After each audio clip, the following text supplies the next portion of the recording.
นไก่เนี่ยต้องคั่วก่อนนี่แหละเจ้าของจดตาไม่ชอบไม่ได้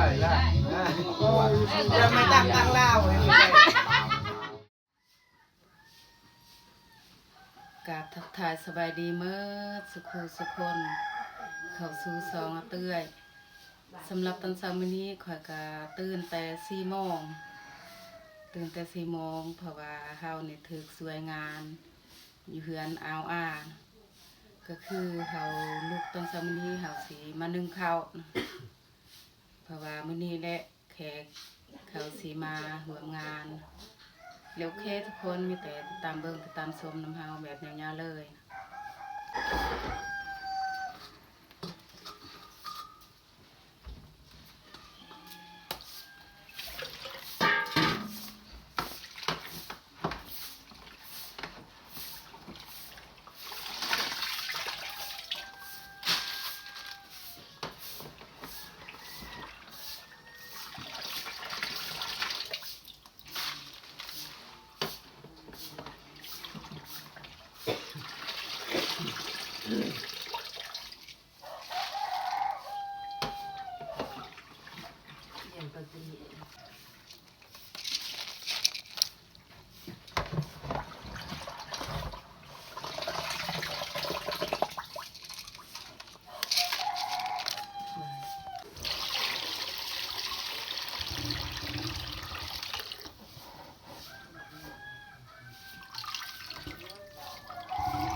นี่แหละทีมงานพวกเขาที่กำลังนึ่งข้าว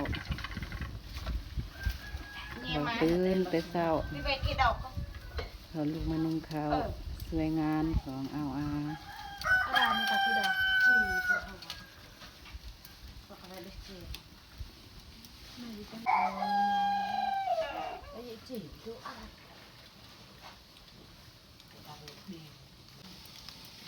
เย่นี่เลยก็ปั่นกระบาล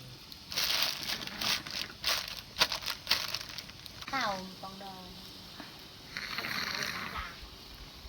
ขนาดเขาเปิดที่เกเด็กนิ่มแต่ที่ได้จะกล่องจนเป็นงบเป็นกระซาบว้าวที่บาร์ซาบตรงนี้เราหนึ่งก็แค่เราวันนึงเยอะใจหล่อน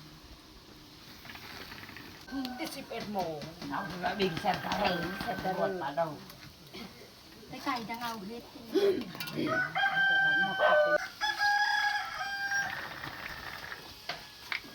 ถ้าเราไปดังกระดาษ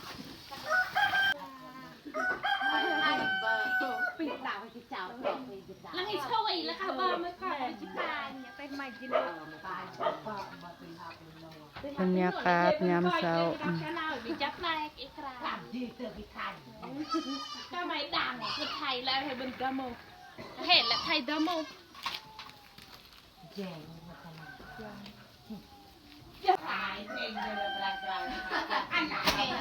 แล้วฟังให้ดังใจยังมีหางานที่ไปโน้ยสนับมาข้าวที่ป้านึ่งกับสุกเพราะว่าเพื่อนเลยเอาไปนึ่งแต่4 โมง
ข้าวที่เขานึ่งก็อายมันขึ้นแห้งคือไปเขาจะซิกเอา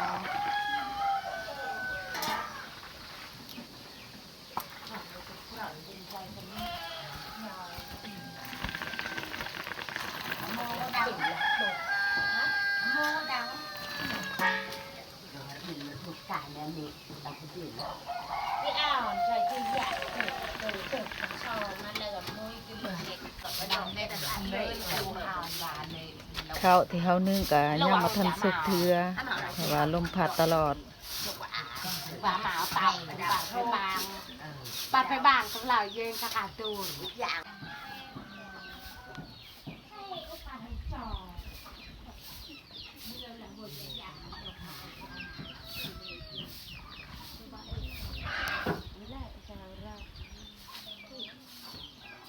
ตูนออกเลยอย่างค่ะทาง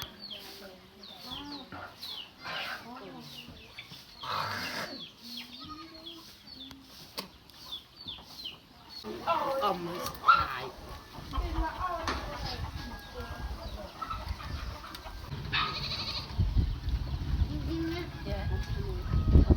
เขาที่เขานึ่งก็สุกพอดี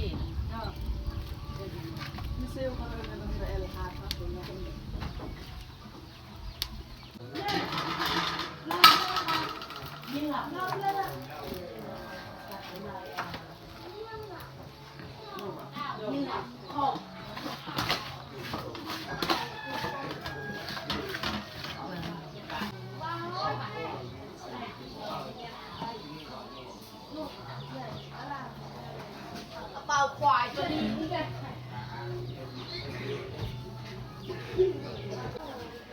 ก้อนเฮาสีใส่กระเพราเฮาต้องสวยก่อน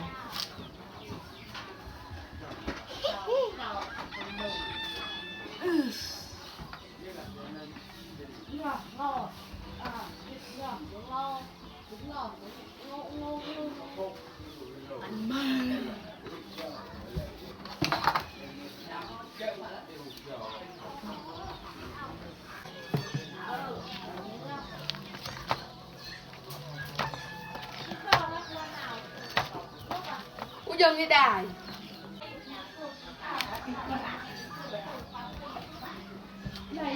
ยังอยู่ทันเต่าแต่มันน่ารัก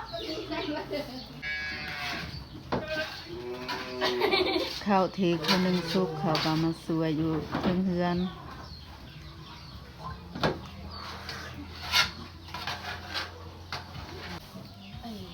แล้วคือกูนกติกา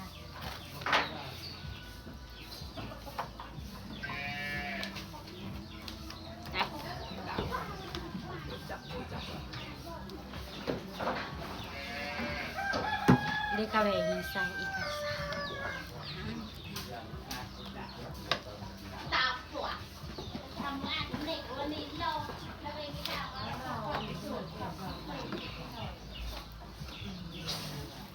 เอาเป็นต่ำไอ้โกรธจ้ะก็ไม่ใช่นะเธอละกันนะรักโบดา ไม่เรามือดังนี่แต่มือดัง อาจจะเอามาด่ากันเยอะครับ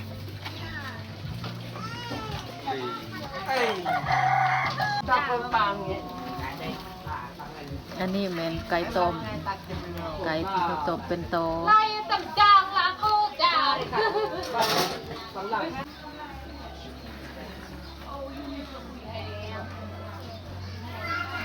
ข้าวนมข้าวเบาข้าวเพลงเป็นเพลงนักป่าชา ผู้ชายในกำลังครัวปลาในธนาม กำลังจะโชว์ จัดเลยครับอะไรกับมันอะไรจะดีอันไหน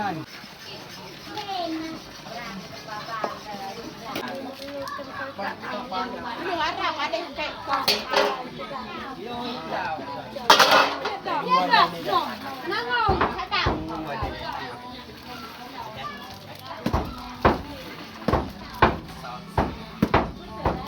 ซาเด้อตลับเด้อซาเด้อตลับซาอีกแล้วแต่ตลับเป็นบ้าน ใส่ที่ข้าวต้มเป็นโตก่อนสุกเรียบร้อยตักออกอีก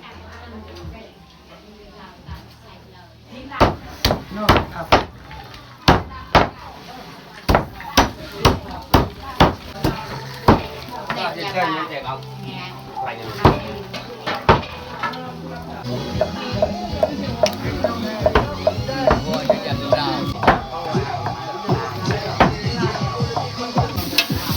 ีนไก่เนี่ยต้องคั่วก่อน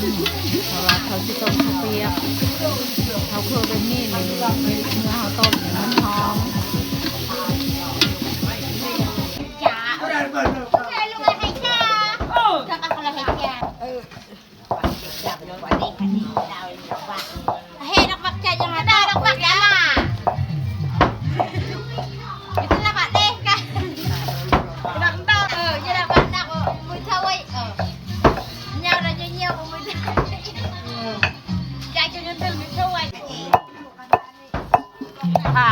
ถ่ายlời đàn nịch các lò hát được gạo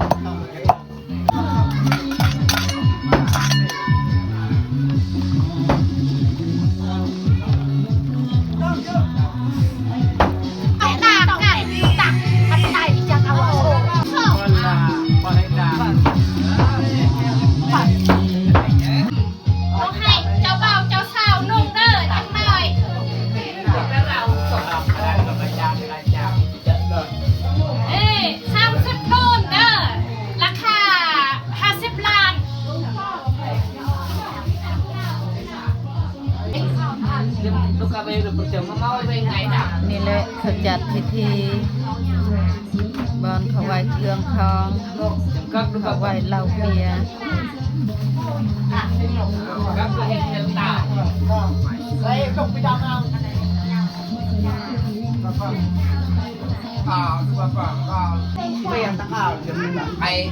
แล้วนี่แมนซิมตังเขาไหวเมียเบาเปลือกเพิ่นจับเรียบร้อย đào cái chuông mẹ đào cái chuông mẹ bao còn đào rồi anh lên mẹ tao cái khổ đào lạc ác tao lên cái luôn ta bồi chơi cái mồm đi con đa cái gì đông luôn kia mày chơi em chơi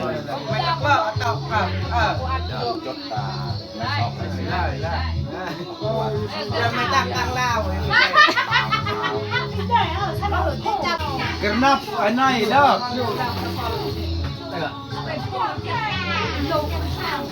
cái xếp thấy bên nạn thôi đâu đi chị kê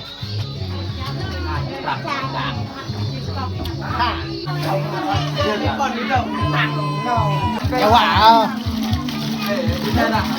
không mạnh liền hay nhau cả chào bà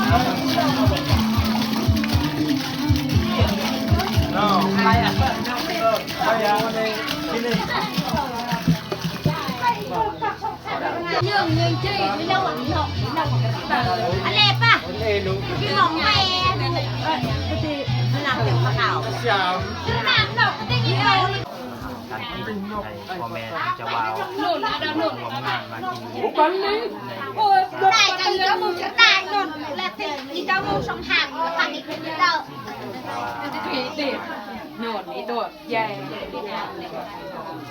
ยังไม่ดับใจ mình có lòng นี่แหละเจ้าของมาร่วมงาน